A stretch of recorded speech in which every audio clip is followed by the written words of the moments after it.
तो हेलो मेरे इलेक्ट्रॉन्स, तो कैसे हो आप लोग। और हम इस वीडियो में डिस्कस करने वाले हैं सबसे इंपॉर्टेंट टॉपिक न्यूमेरिकल के पर्सपेक्टिव से, बोर्ड्स के पर्सपेक्टिव से और जितने सारे एग्जाम होते हैं उनके पर्सपेक्टिव से, क्योंकि ये टॉपिक बहुत ही इंपॉर्टेंट और इससे रिलेटेड हमें बहुत सारे क्वेश्चंस करने को भी मिलेंगे। क्योंकि अभी जो हमारी सीरीज चली टोटल थ्योरेटिकल चल रही है, हम इसके बाद न्यूमेरिकल के 3-4 वीडियो लाएंगे कंटिन्यूस, ताकि आपको न्यूमेरिकली भी वो चीज़ें क्या हो जाए, समझ में आ जाए। तो टॉपिक है अपना electric field due to electric dipole. मतलब इलेक्ट्रिक डायपोल की वजह से जो इलेक्ट्रिक फील्ड क्रिएट हुआ वो क्या होने वाला है, हमें वो इस पूरे वीडियो में डिस्कस करना है। तो पहले जो हम डिस्कस करेंगे वो रहेगा अपना एक्सियल केस पे।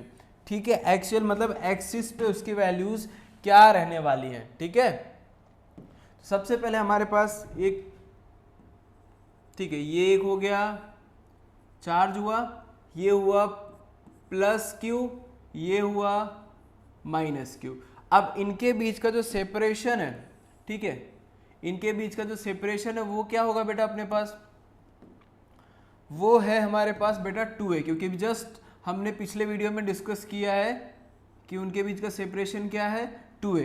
जब 2a इनके बीच का सेपरेशन है, दैट मीन्स यहां से लेकर के यहां तक का सेपरेशन है, this will be the mid of the dipole. तो ये डिस्टेंस क्या होने वाली है, a, और ये भी डिस्टेंस क्या हो जाएगी, a। ठीक है, अब हमें यहाँ पे एक पॉइंट देखना है, ये समझना है, इस मिड ऑफ द डायपोल से r डिस्टेंस पे हमने एक पॉइंट लिया जिसको हमने क्या नाम दिया,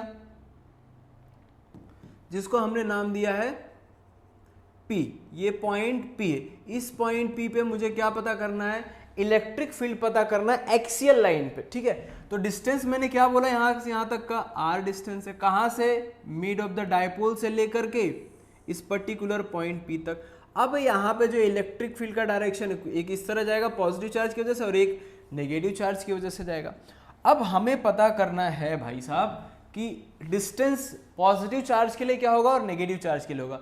अगर मैं पॉजिटिव चार्ज के लिए बात करूं तो ये तो पास में ही है, तो मतलब मुझे r में से ये वाला डिस्टेंस माइनस करना पड़ेगा, तब ये डिस्टेंस मिलेगा। तो वो डिस्टेंस मैं क्या लिख सकता हूं, यहाँ पे वो डिस्टेंस मैं लिख सकता हूं r माइनस a, ये हो गया। अब ये वाला जो चार्ज का डिस्टेंस हो रहा है नेगेटिव वाले, उसका डायरेक्शन, उसका डिस्टेंस कितना हो रहा है, r प्लस a, ये हुआ r plus a।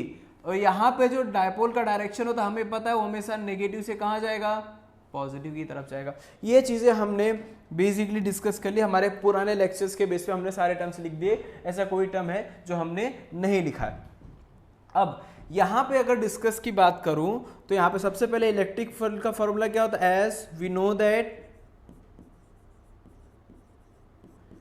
No that E equals to क्या होता है बेटा, E इक्वल्स टू के क्यू अपॉन आर स्क्वायर। ये हमारे इलेक्ट्रिक फील्ड का फॉर्मूला होता है।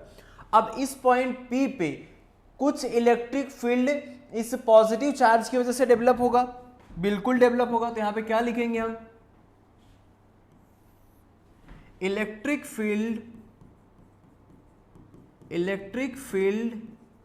Eight point P due to positive and negative charge.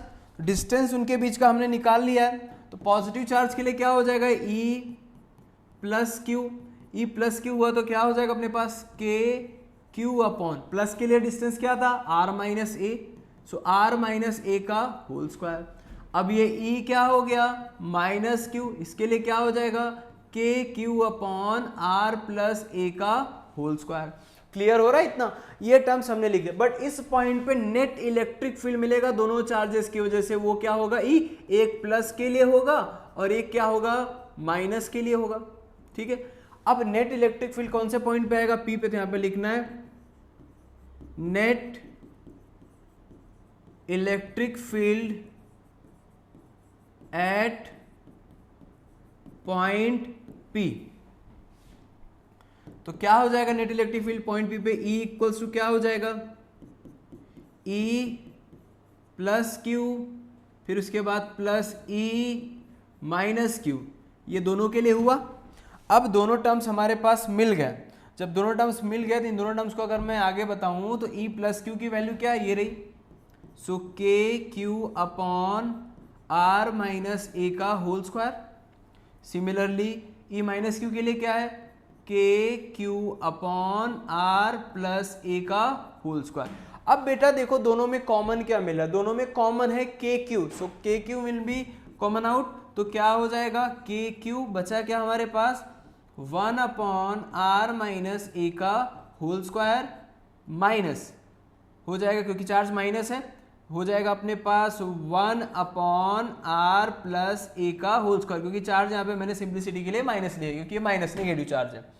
अब इसी के साथ साथ हमारा जो लास्ट में फाइनल इक्वेशन आया कुछ इस तरीके से आया था, इक्वल्स टू के क्यू 1 अपॉन आर माइनस ए का whole square minus 1 upon are plus ए का होल स्क्वायर, ये हमारे पास मिला। अब दोनों टर्म्स में अगर लिखूं तो A square minus B square formation follow होगा। सो के क्यू अगर मैंने कॉमन आउट किया तो क्या हो गया, आर स्क्वायर माइनस ए स्क्वायर का होल स्क्वायर। अब आर माइनस ए है तो यहाँ पे क्या आ जाएगा, प्लस के लिए आएगा, तो ये बचेगा आर प्लस ए का होल स्क्वायर माइनस, अब माइनस प्लस है तो माइनस का, क्योंकि एलसीएम बेसिक रूल है अपने पास, आर माइनस ए का होल स्क्वायर हो गया।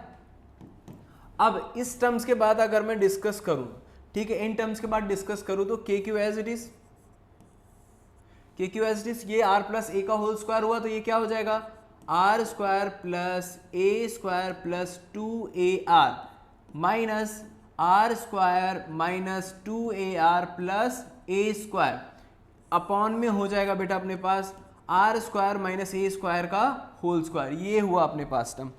अब यहाँ पे जब हम माइनस से मल्टीप्लाई करेंगे इनसाइड तो ये हो जाएगा अपने पास इक्वेशन के q equals to r square plus A square plus 2ar minus are square plus 2ar minus A square, और अपॉन में आएगा आर स्क्वायर माइनस ए स्क्वायर का होल स्क्वायर।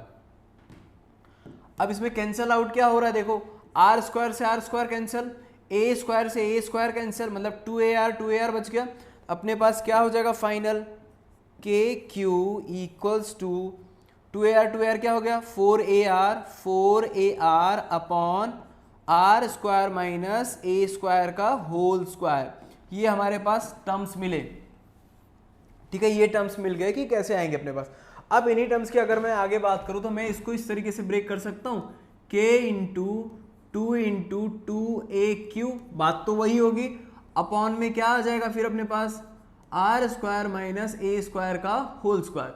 अब यहाँ पे हमें पता है P इक्वल्स टू क्या होता है बेटा 2aq, हमारा क्या होता है ये हमारा डाइपोल है, ये डाइपोल है जो कि हमने पिछले लेक्चर में सीखा कि P इक्वल्स टू 2aq कैसे आएगा, ठीक है। अब इस पूरे फॉर्मेशन को मैं चेंज करके क्या लिख सकता हूँ, P लिख सकता हूँ, और एक टर्म रह गया यहाँ पे अपना R, ये R रह गया, तो क्या हो गया अपने पास 2kpr upon are square minus A square का होल स्क्वायर, ठीक है, ये टर्म्स हो गया। अब ये हमारे पास इलेक्ट्रिक फील्ड एक्सियल लाइन पे मिली, ये हो गया हमारे पास formula electric field at axial line.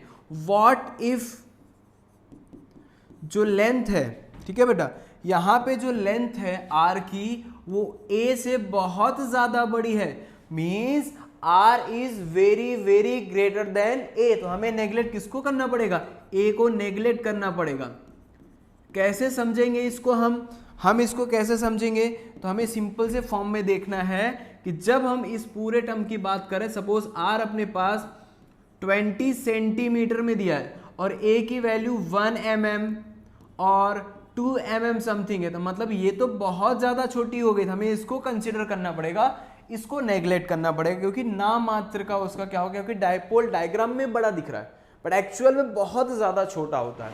तो इस टर्म में हम जब ए को नेग्लेक्ट करेंगे तो हमारे पास फॉर्मूला क्या मिल जाएगा, E equals to 2kpr upon r power 4, cancel out हुआ, सो E एक्सियल की वैल्यू क्या मिल गई अपने पास, इस केस में 2kp अपॉन r क्यूब, ये हमें मिल गई हमारे पास, ये वैल्यू किसकी, एक्सियल कंडीशन के लिए मिल गई, ठीक है। आई होप आपको ये कंडीशन समझ में आया होगा कि ये डेरिवेशन हमारा पूरा कैसे इजीली गो थ्रू हुआ। ये मेन डिस्टेंस हमारा डायग्राम समझने के लिए, डायग्राम अगर आपको समझ में आ गया होगा इजीली आप गो थ्रू कर सकते हो कि क्या आपके लिए क्या कैसे इजीली हमने पूरा का पूरा डेरिवेशनल टर्म कंप्लीट किया। आई होप आपको समझ में जरूर आया होगा, क्योंकि इतने सिंपल फॉर्म में मैंने आपको बताया है, इससे ज्यादा सिंपल अब क्या ही हो सकता है। ठीक है, तब तक के लिए बाय बाय।